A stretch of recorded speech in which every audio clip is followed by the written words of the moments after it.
로마서 1장부터 8장은 하나님의 구원, 즉 칭의와 성화의 측면에서 각 개인에게 주시는 은혜를 말씀하고 있습니다. 또한 9장에서 11장은 하나님의 전적인 선택과 부르심에 의해 결정되는 구원의 은혜를 오해하여 자기 힘과 능력으로 하나님을 섬기는 이른바 자기 의를 추구하였던 유대인들에 대한 올바른 이해와 그들까지도 이방인들과 함께 하나가 되어 구원의 공동체, 교회를 이루시는 하나님의 신비한 역사를 말씀하고 있습니다. 그러므로 오늘 우리는 구원을 위해서는 칭의, 즉 의롭다함을 받아야 되며, 또한 성화, 의롭다함을 받은 그 존재들이 거룩해져 가야 합니다. 예수님을 닮을 기회로 구원을 받은 것입니다. 하나님을 더 알아갈 기회로 남겨진 것입니다. 또한 하나님께서 우리로 더 성장하고 성숙해서 믿음의 길을 걸어가게 하심으로 더 놀라운 하나님의 믿음의 역사를 맛보게 되는 것입니다. 그 안타까운 것은 예수를 믿기 이전의 불신앙도 문제지만은 예수를 믿고 하나님의 자녀가 되었다는 그 하나님의 백성들에게 문제가 뭐냐면 마치 그 유대인들, 이스라엘 백성들에 걸려 넘어진 것 같은 신앙적 위기가 있을 수 있다는 것입니다. 그것은 다름 아닌 예수만 바라보지 않더라는 것입니다. 예수만 구하지 않더라는 것입니다. 예수만 의지하지 않더라는 것입니다. 예수 앞에 달려나와 예수를 기다리며 앞서가시는 예수 그리스도를 따르지 않더라는 것입니다. 예수만 바라보지 않고서도 신앙생활이 가능하더라는 것입니다. 자꾸만 자기 형편, 자기 삶을 먼저 돌보고자 한다는 것입니다. 자기 인간적 실력과 능력으로 하나님을 섬기고자 한다는 것입니다. 자기 스스로 하나님께서 나에게 주시는 전적인 은혜, 값없이 주시는 은혜, 선물로 주시는 은혜, 그래서 매일매일 하나님 나에게 어떤 은혜를 주실까? 하나님 나에게 어떤 은혜를 주실까? 하나님 나에게 어떤 은혜를 주실까?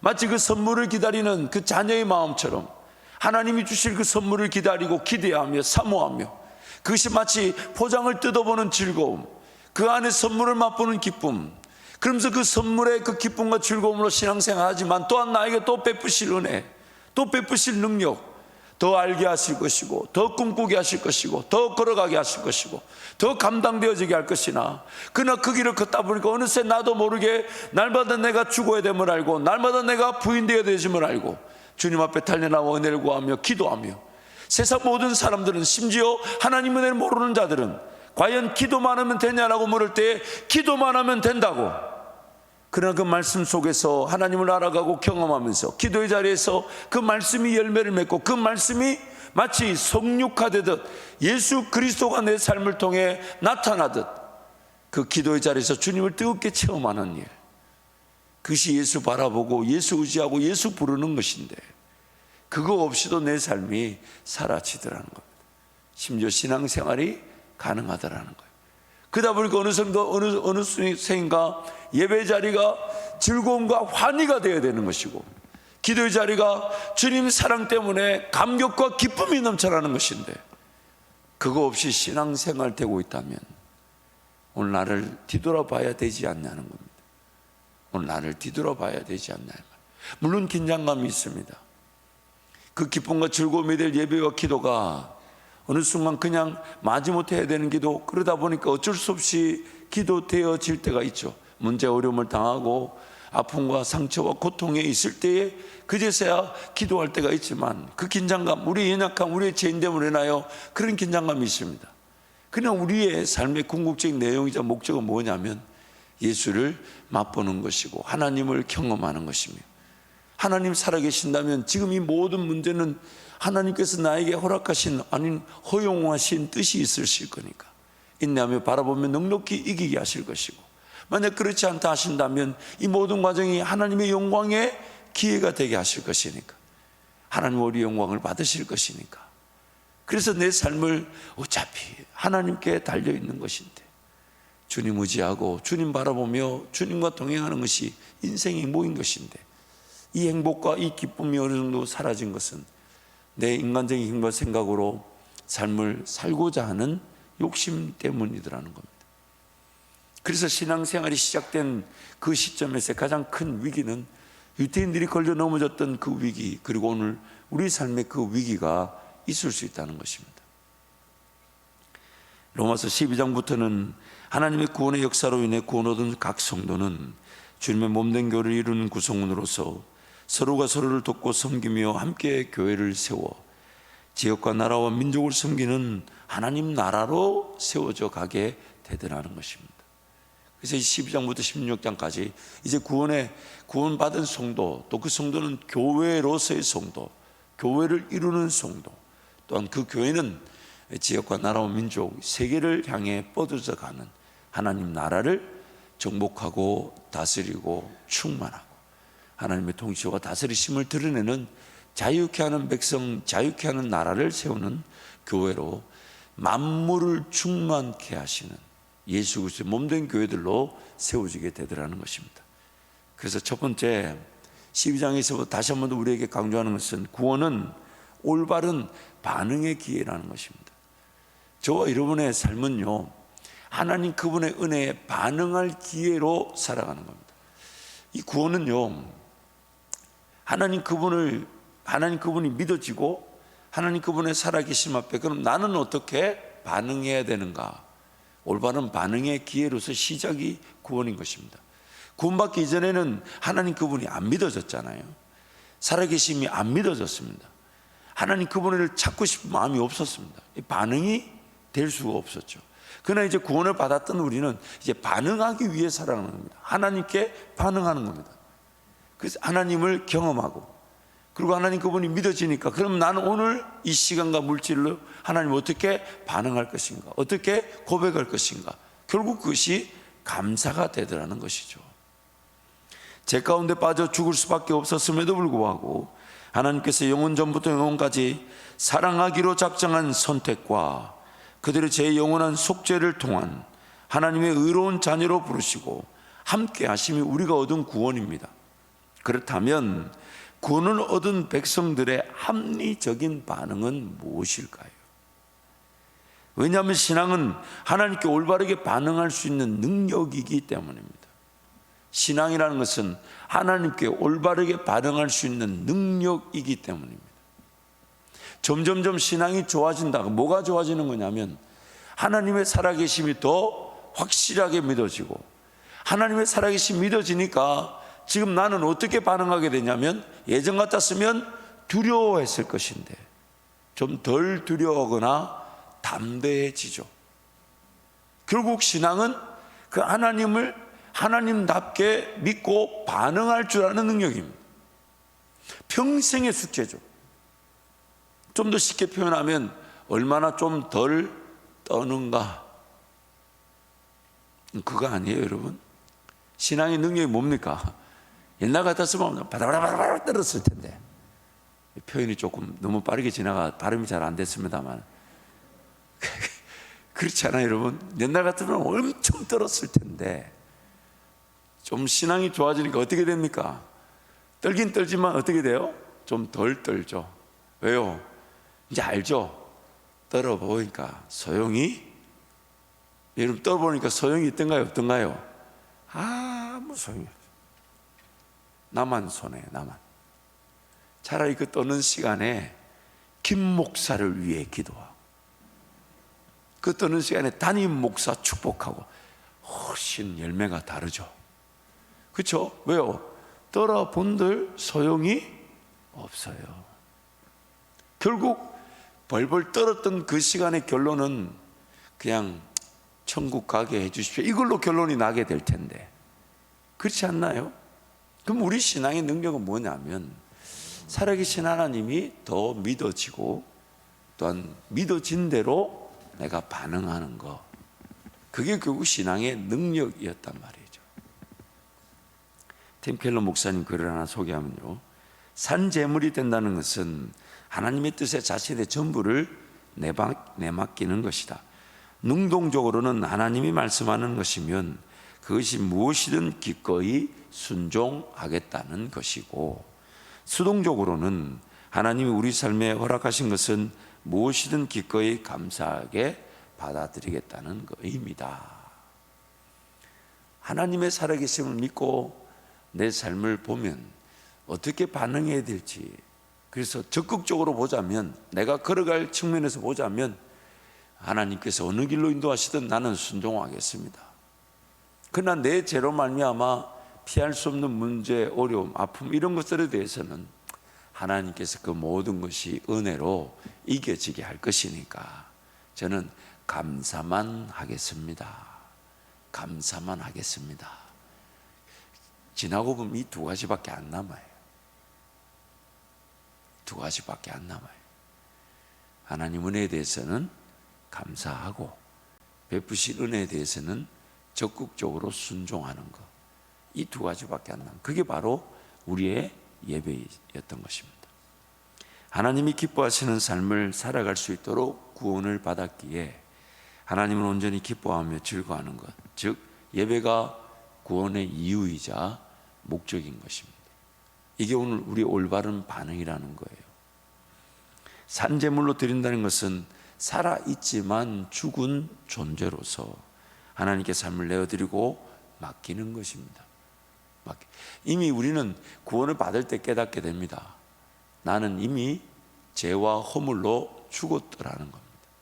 가치가 없었는데 구원받기 전에는 그 가치가 없는 이 죽은 존재임을 모르고 살았다는 거예요. 아무런 기능도 아무런 역할도 못하고 내 삶을 지키지도 내 삶을 이끌어가지도 아무런 능력도 없는데 그 착각하면서 내 삶을 이끌 줄 착각하고 내 삶을 보호할 줄 착각하고 그렇게 살았더라. 예수 믿고 보니까 아하, 내가 아무런 가치가 없었구나. 쓸모없는 인생이었는데 뭔가 쓸모 있는 것처럼 착각하며 살았구나. 이제 그걸 예수 믿고 나니까 그게 깨달아진 거예요. 그러니까 이제는 어떻게 하냐? 예전에는 그 죽은 존재인 줄 모르고 살았다면 이제는 죽은 존재인 줄 깨달았으니까 그러나 여전히 펄펄 산 것처럼 살아가려니까 펄펄 살 것처럼 살려는 그 욕심, 정욕 그리고 육체를 예수 십자가 앞에다가 갖다 놓는 거예요. 하나님 이 가치 없는데 이 가치 있는 것처럼 착각하면서 속고 살려고 합니다. 하나님 도와주세요. 그게 자기 부인이고 자기 죽음이 되더라는 겁니다. 근데 그때부터 성령께서 희망을 주시고 용기를 주시고 근데 그걸 그렇게 희망의 용기를 안 주셔도 그냥 달려나와 기도하며 예배하며 죽어도 좋은데 삶이 끝나도 좋은데 하나님의 삶을 책임져 주시더라는 거예요. 그게 바로 마귀가 아무 일도 못하는 마귀는 살아있으나 마귀의 존재 자체가 의미 없게 되는 마귀를 멸하시는 방법이기도 하더라는 것입니다. 산제물로 드리는 것이 우리가 드릴 영적 예배입니다. 영적이란 단어는 원어로 로기켄이란 단어인데 합리적, 즉 이성적이고 논리적으로 예배를 드리는 것이 마땅함을 뜻합니다. 영적이란 말은 헬라어로 보면 이성적이다. 그러니까 여러분 우리가 하나님과 영적인 관계를 맺는다는 것은 하나님은 우리의 그런 이성이나 합리를 배제하시는 분이 아니십니다. 지극히 마땅한 길로 인도하십니다. 지극히 마땅한 길로 인도하십니다. 그냥 덮어놓고 예수 믿게 하지 않으세요. 그리고 그냥 그렇다라고 그냥 묻어둘 일이 아니라는 얘기예요. 가만히 따져보라는 겁니다. 내가 하나님 앞에 제물로 드리지 않으면 내 이 펄펄 살아가지고 나를 죽이게 되니까 마땅히 드리는 게 마땅한데 하나님께 마땅히 드렸더니 하나님 그것을 산 제물로 여겨주시고 제사로 여겨주시고 예배로 여겨주시니 이게 은혜더라는 거죠. 하나님께서 우리에게 베푸신 은혜를 생각하면 복음의 빚진 자라서 마땅히 삶을 내어드리는 것이 합당하며 동시에 삶을 내어드리지 않으면 삶이 정상적이고 건강할 수 없기 때문에 온전히 제사로 드려지듯 하나님을 예배해야 하는 것, 이게 마땅하다는 겁니다. 마땅하다는 겁니다.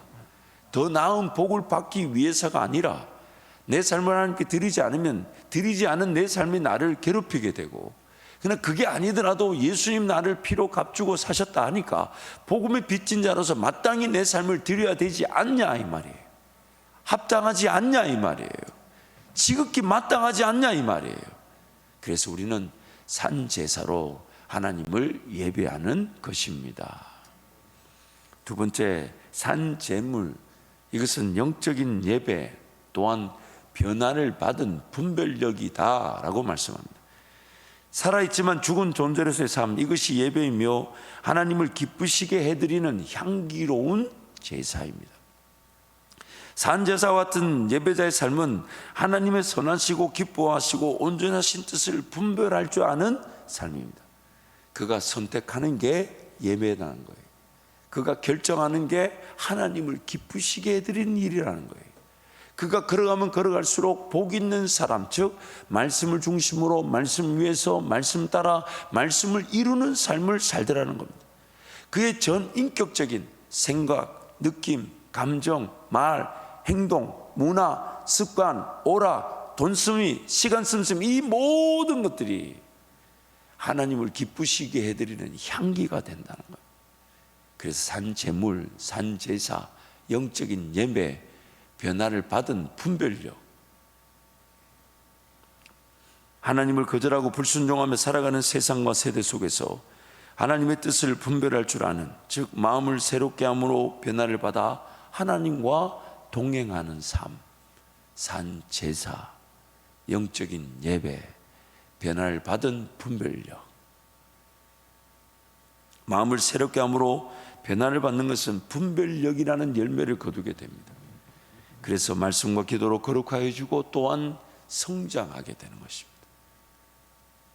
그래서 세 번째, 이러한 개인의 구원은 교회 공동체를 이룬답니다. 왜냐하면 개인의 산 제사는 예배가 된다 했어요. 근데 예배를 드릴 때 보면 개인의 예배도 있지만 또한 각 성도 공동체 예배, 그래서 성도는 구원받은 교회이자 또한 몸을 이루는 교회입니다. 각 사람이 교회입니다. 또한 그 교회는, 각 사람의 교회는 예수 그리스도의 몸을 이루는 교회, 불가분의 관계죠. 쉽게 예를 들어볼게요. 내가 구원을 받을 때에 사람이 전하는 복음을 듣지 않고 구원을 받은 사람은 아무도 없습니다. 그러므로 구원을 받는 그 순간 최소 복수 두 사람, 즉 공동체를 이루게 되어 있습니다. 그래서 각 개인의 구원은 하나님과 그 사람과의 관계에서 결정되지만, 그러나 하나님은 그 사람의 구원을 이루기 위해 교회를 통해 구원이 이루어지게 하시는 거죠. 그래서 여러분, 교회를 하나님은 구원의 목적으로 삼으시고 개인 구원의 완성이, 즉 완성을 위한 완성, 교회를 이루기 위해 개인 구원. 그러니까 여러분, 공동체가 중요하고 또래 모임이 중요하고 함께 교제 나누며 사랑하는 게 더 중요합니다. 개인의 삶보다 더 중요합니다. 왜냐하면 개인의 삶이 잘 되는 이유가 뭐냐면 더 사랑하고 더 교제하고 더 교회를 이루기 위한 것이죠. 이거는 이런 것과 같습니다. 가지가 햇빛과 비를 공급받을 수 있지만 그 영양분으로는 생명이 유지된다고 말할 수 없어요. 나무에 붙어 있어야 돼요. 나무에 붙어 있어야 돼요. 관계 속에서 서로 연결되고 더 결합되어져 함께 성장하고 자라는 것으로 개인의 생명이 결정되는 것입니다. 그렇기 때문에 구원은 교회를 이루기 위한 시작인 거예요. 그래서 함께 교제 나누고 사랑하고 섬기고 헌신하는 것이 천마디에 만마디 아니면 성경 전체를 깨닫는 지식보다 낫다고 고린도전서 4장에서 말씀하고 있지 않습니까? 사랑이 없으면 아무것도 아니라는 거예요. 그러나 내가 하나님 말씀을 제대로 이해하지 못하고 잘 깨닫지 못해도 사랑할 줄 알면 그것이 오히려 더 낫다는 거예요. 물론 하나님 말씀을 다 깨달으면서 사랑하는 게 더 낫지요. 더 낫지요. 그러나 무엇이 더 소중하냐? 무엇이 더 소중하냐? 그래서 오늘 3절부터 8절 말씀 우리 함께 선포하겠습니다. 내게 주신 은혜로 말미암아 너희 각 사람에게 말하노니 마땅히 생각할 그 이상의 생각을 품지 말고 오직 하나님께서 각 사람에게 나누어 주신 믿음의 분량대로 지혜롭게 생각하라. 우리가 한 몸에 많은 지체를 가졌으나 모든 지체가 같은 기능을 가진 것이 아니니 이와 같이 우리 많은 사람이 그리스도 안에서 한 몸이 되어 서로 지체가 되었느니라. 우리에게 주신 은혜대로 받은 은사가 각각 다르니 혹 예언이면 믿음의 분수대로, 혹 섬기는 일이면 섬기는 일로, 혹 가르치는 자면 가르치는 일로, 혹 위로하는 자면 위로하는 일로, 구제하는 자는 성실함으로, 다스리는 자는 부지런함으로, 긍휼을 베푸는 자는 즐거움으로 할 것이니라. 아멘. 로마서에서 방금 읽었던 나오는 그 은사에 대한 얘기는 어떤 구체적인 은사의 종류와 또한 그 역할에 대해서 말한다기보다는 함께 교회를 이루어가는 각 사람이 특별한 역할을 가지고 있으니 각자 자기에게 주어진 자기 분량만 생각하고 다른 이에 대해서는 판단하거나 정죄하지 말라는 목적으로 은사가 기록되어 있습니다. 물론 그 은사 자체가 이제 에베소서나 고린도서에 나오는 그 은사들과 조합을 이루어서 성령의 그 은사를 우리에게 설명하긴 하지만 이 로마서의 말씀의 목적은 뭐냐면 각 개인이 하나님의 그 받은 특별한 구원의 은혜를 통해 교회를 이루어갈 때에 각자의 역할이 성령께로부터 주어지는데, 근데 그 각자의 역할에도 분명한 조심해야 될 부분들이 있다는 거죠. 그래서 예를 들면 이런 거죠. 섬기는 일이면 섬기는 일을 할 것이고, 가르치는 일이면 가르치는 일을 할 것이고, 위로하는 위로할 것이고, 구제하는 자는 성실함으로 해야 되고, 또한 다스리는 자는 부지런함으로, 긍휼을 베푼 자는 즐거움으로 해라 라고 하면서 그 단점적인 부분을 보완하면서 뭘 강조하냐면 네 것만 잘해라는 거예요. 자기 것만 잘하라는 거예요. 다른 사람 거 생각하지 말라는 거예요. 판단하고 정죄하지 말라는 거예요. 함께 공동체를 이루어가는 지체임을 잊지 말라는 것입니다. 구원 얻은 각 사람은 하나님께 주시는 믿음의 분량대로 교회 공동체를 함께 이루어 갑니다. 각각 자기의 일을 살피고 자기의 짐을 져야만 합니다. 그것으로 서로의 짐이 함께 져지게 되고 교회가 세워지게 되는 것입니다. 갈라디아서 6장 2절부터 5절 함께 선포합니다. 너희가 짐을 서로 지라. 그리하여 그리스도의 법을 성취하라. 만일 누가 아무것도 되지 못하고 된 줄로 생각하면 스스로 속임이라. 각각 자기의 일을 살피라. 그리하면 자랑할 것이 자기에게는 있어도 남에게는 있지 아니하리니 각각 자기의 짐을 질 것이라. 다른 이들의 짐에 대해 평가하거나 판단해서는 안 됩니다. 물론 교회 리더십적 차원에서의 정리정돈은 있을 수 있지만 각 개인이 다른 누군가의 역할에 대해서 평가해서는 안 됩니다. 자기의 짐을 져야 되는 것이죠. 각 사람은 하나님께서 주신 믿음의 분량대로 생각하며 섬겨야 합니다. 믿음의 분량이라 함은 무엇이든 감당할 길로만 인도하시는 하나님께 순종하는 것입니다. 믿음의 분량이라 함은 각 사람이 자신의 은사와 역할에 따라 성장과 성숙의 길을 가지면서 온 교회가 함께 연결되고 결합되어 자라는 것입니다. 그래서 여러분, 몸 전체는요 어느 것 하나가 강하고 어느 것 하나가 약해서도 안 됩니다. 이거를 고린도 말씀에 보면 균등이라고 말합니다. 왜냐하면 이 몸 안에 여러분 보세요. 어떤 게 강하면요 반드시 그 너무 지나치게 강한 것 때문에 다른 연결된 기관이 더 약해지게 됩니다. 더 병들게 됩니다. 그래서 하나님께서 권위를 세우시고 그 리더십을 세우신 것은 이제 그런 질서를 조정하는 거죠. 한 사람의 특별한 은사가 다른 지체들이 힘들어하게 된다면 조금 자제시킬 필요가 있죠. 그러나 약한 지체는 또한 좀 끌어당겨주고 이끌어줄 필요가 있죠. 그래서 이것을 몸의 균등이라고 얘기합니다. 몸의 균등. 그리고 성령께서는 그 몸의 균등을 통해 함께 자라가게 하시는 거죠. 특별히 어떤 일을 결정하고 사역을 결정할 때에 특별한 아이디어와 추진력이 좋고 실행력이 좋은 사람들로만 결정하면 아마 우리 교회 같은 규모는 세워지지 않을 겁니다. 잘난 사람들의 교회로 치부되어지게 됩니다. 이게 또 그러나 또 재밌는 게요, 계획이 좋고 아이디어 좋고 실행력이 좋고 추진력이 좋은 사람들이 또 단점이 있어요. 그게 뭐냐면 뒤를 돌보질 않습니다. 치고 나가기만 좋아하죠. 그러다 보니까 일은 새롭게 시작되는 일은 많은데 지속적으로 관리되고 인내하며 열매를 거두는 일이 또 줄어들게 되죠. 그렇기 때문에 이 모든 걸 봤을 때 강하다고 다 좋은 게 아니에요. 그러나 약하다고 내버려 둬서는 안 돼요. 균등하게 맞죠. 그는 항상 교회 리더십적 권위에서는 뭘 기도해야 되냐면 또 하향 평준화되지 않도록 기도해야 됩니다. 너무 강한 사람들은 자제시키고 약한 사람을 끌어올리다 보니까 우리 전체적인 수준이 또 떨어질 수가 있어요. 그래서 성령 하나님께 항상 구해야 되죠. 그래서 하나님, 어떠한 일에서든 우리 교회가 앞으로 전진하기 위해 하나가 될 수 있도록 기도해야 돼요. 그러나 먼저는 하나가 돼야 되죠. 참, 여러분, 그래서 이것도 잡아야 되고 저것도 붙잡아야 된다고 잠언에서 말씀하고 있죠. 그러니까 여러분, 항상 깨어 기도하지 않으면 안 됩니다. 성령 하나님께 구하지 않으면 우리 스스로 실력이 떨어지게 되지만, 또 반대로 너무 치고 나가면서 도태되고 쓰러지고 넘어지고 소외되고 외롭고 힘들고 이런 어처구니 없는 일들이 일어나게 되죠. 그러므로 항상 하나님 은혜를 구하지 않으면 안 되는 게 내 삶이면서 또한 교회 공동체인 것입니다. 보살펴야 될 게 많고요, 돌봐야 될 게 많고요, 배울 게 무지하게 많아요. 배울 게 무지하게 많아요. 여러분, 너무 우리 무식하게 살지 않았나요? 정말 지난날을 생각하면 땅을 치고 후회할 일이 한두 개가 아니에요. 너무 인생을 모른 채 걸어왔어요. 교회를 너무 모른 채 살아왔어요.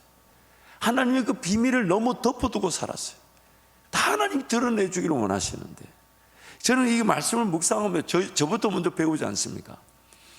저는 이제 제 욕심이 뭐냐면, 이렇게 로마서 말씀, 그러면 제가 한 7권 정도, 8권 정도 책을 구입합니다. 이렇게 먼저 이제 읽어보죠. 왜냐하면 이제 말씀을 읽어야 돼. 저부터 배워야 되니까. 그러다 보면 이제 4-5권 정도로 이렇게 추려지게 되는데, 근데 이렇게 배우다 보면, 참, 저부터 배울 수 있어서 감사한데, 또 우리 성도들과 나누니까 저는 더 배우게 되죠. 참, 그러니까 여러분, 가르쳐 봐야 돼요. 가르쳐 봐야 돼요. 정말 제가 기회만 되면 기도 제목은 천일 기도회 이런 걸 딱 하면서 성도 한 명씩 돌아가 설교를 시키는 거예요. 굉장한 성숙이 있을 겁니다. 아마 목사의 마음을 얼마나 이해하게 될지. 아무도 고개를 안 끄덕이지만 그만큼 강팍한 거죠. 여러분, 그러니까 오늘 이 하나님의 그런 목적하신 바 내용이 얼마나 신묘막측하며 비밀에 있지만 우리에게 알려주고 싶어하는 그 하나님의 마음을 이 말씀 묵상할 때마다 느끼게 됩니다.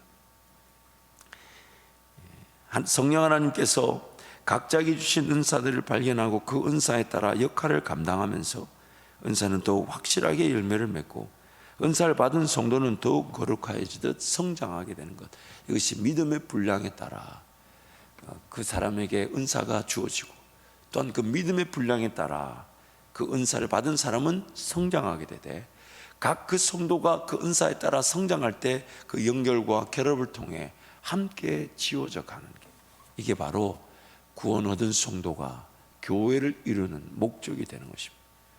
산 제사로 예배 드리는 성도가 변화를 받은 분별력으로 세상을 이길 뿐 아니라 교회를 이루는 하나님의 목적을 이루게 되는 것입니다.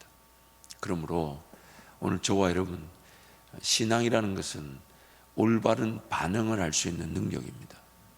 또한 오늘 우리의 구원은 교회를 이루기 위한 목적을 가지고 있습니다. 개인의 삶이 잘 된다고 해서 교회가 부흥했다고 말할 수 없지만, 교회가 부흥하면 반드시 그 개인의 삶에도 하나님 은혜는 임하게 되어 있습니다. 우선순위는 교회입니다. 내 삶이 좀 빈공하고 실력이 없고 부족하고 심지어 아프고 힘들어도 교회를 생각하는 사람들이 하나님의 놀라운 능력으로 살아나게 됩니다. 성도를 사랑하고 성도를 섬기는 것이 우선인 가정이 하나님의 복의 통로가 되는 것이지, 하나님이 그 개인의 가정에 복을 주시고 난 다음에 다른 이들을 섬기라고 순서를 바꾸신 적이 없어요. 성도를 섬기고 사랑하기 때문에 그 사람이 복을 받아야 될 이유를 가지게 되는 것이죠. 그러므로 우리는 교회를 세우기 위한 것이니까 날마다 교회 자리에 달려나와 예배하며 교회를 지켜내고 교회를 세우는 것으로 하나님의 복의 근원들로 세워주시기를 축복합니다.